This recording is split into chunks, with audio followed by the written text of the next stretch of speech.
Είναι Δευτέρα πρωί, είναι μια ηρεόλουστη μέρα. Εδώ τα βουνά από το σπίτι στο Σπύρο, τα πουλάκια και λεδάν.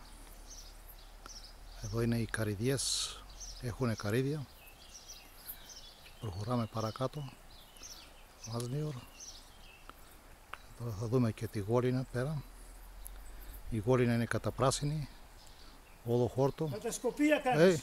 Κατασκοπία, Ποιος εσύ, Κατασκοπία κάνεις. Γεια σου. Καλημέρα. Ας σε βγάλω και εσένα. Καλημέρα. Τι κάνετε, καλά είστε? Ωραία, εσείς. Βγάλουμε λίγο φωτογραφίες Τώρα εδώ. κατάλαβα ότι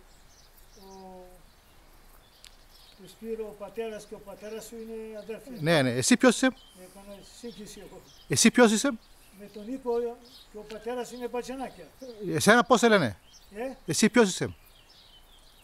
Ο Τερψέλας Ο Τερψέλας ο Νίκος, Ο πατέρας σου είναι μπατσανάκια. Ναι. Τώρα κατάλαβα. Κουρτζίδες έχουν. Από τους Κούρτζιδες, yeah.